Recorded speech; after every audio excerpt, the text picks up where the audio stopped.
এই যে আপনাদের যারা সন্তানরা এইচএসসি পরীক্ষার্থী আছে তারা হলো সাঁতার করে যায় পরীক্ষা দিচ্ছে এবং এহসানুল হক মিলন আমার এলাকার ভাই, উনি খুব সজ্জন ব্যক্তি, খুব সুন্দর ভাব দেখায় আর তো বাংলাদেশের সকল মন্ত্রীরা এমন একটা ভং ধরে থাকে যে সেই সবচেয়ে ভালো লোক।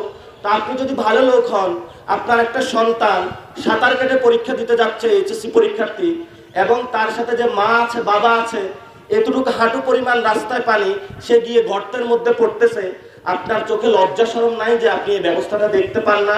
সরকার যদি এইচএসসি পরীক্ষা একদিন স্থগিত করত বা পরে দিত, বা যিনি শিক্ষামন্ত্রী রয়েছেন, শিক্ষা প্রতিমন্ত্রী রয়েছেন, উনি এসি রুমে বসে না থাকে গিয়ে বলতো যে আমি তোমাদের জন্য নৌকার ব্যবস্থা করে দিচ্ছি বা এই পরিস্থিতি করে দিচ্ছি, বা যেখানে পানি সেখানে সেন্টার না করে অন্য জায়গায় সেন্টার দিয়ে দিচ্ছি, তাহলে আমাদের বাংলাদেশে যারা শিক্ষার্থী সুন্দর একটা ব্যবস্থা পেত।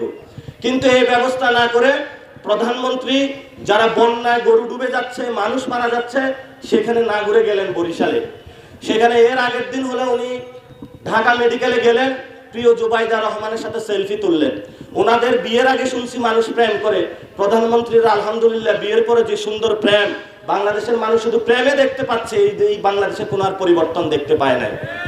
আপনি প্রেম করলে ভাই রোমে করেন, আপনাকে আমরা ভোট দিয়েছি, আপনি প্রধানমন্ত্রী হয়েছেন বাংলাদেশের মানুষের সংস্কার বাস্তবায়ন করার জন্য, বিচার করার জন্য, আওয়ামী লীগের গুন্ডা সন্ত্রাসীদেরকে সাহায্য করার জন্য, যারা বন্যাগত দুর্গত এলাকায় আপনাকে যাওয়ার জন্য, আপনাকে লাল বাসে ঘুরে ঘুরে প্রেম করার জন্য মানুষ প্রধানমন্ত্রী বানায় নাই। এখন অনেকেই বলে যে এই কথাগুলা বলা যাবে না, এই কথাগুলা বললে কি আমাদেরকে মেরে ফেলবে? মেরে ফেললে 1400 লোক জীবন দিয়েছে, বাংলাদেশের যত জওয়ান আছে, তরুণ আছে, তারা সবাই জীবন দিব, কিন্তু আমরা কোনো অপসংস্কৃতি, বিশৃঙ্খল উশৃঙ্খল যুবকের কাছে আত্মসমর্পণ করব না। শেষ কথা যেটা, আপনারা একটা ভবনের নাম শুনেছেন, হাওয়া ভবন। এখানে বেগম খালেদা জিয়ার আমলে গিয়াসউদ্দিন আল মামুন, সিলভার মামুন বলে, এই ভবনে গিয়ে তারা টাকা বানাইতো, কোথায় কাকে তুলে নিয়ে আসবে, কোন ব্যবসায়ীকে দখল দিবে।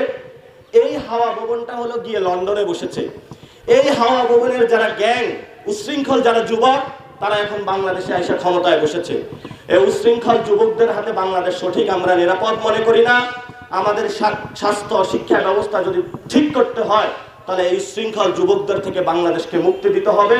যারা সমাজে সবচেয়ে সজ্জন তরুণ লোক, তাদের থেকে বাংলাদেশ তাদের কাছে তুলে দিতে হবে। সে আহ্বান, ঐক্যবদ্ধ আহ্বান জানিয়ে আমি আমার কথা শেষ করছি।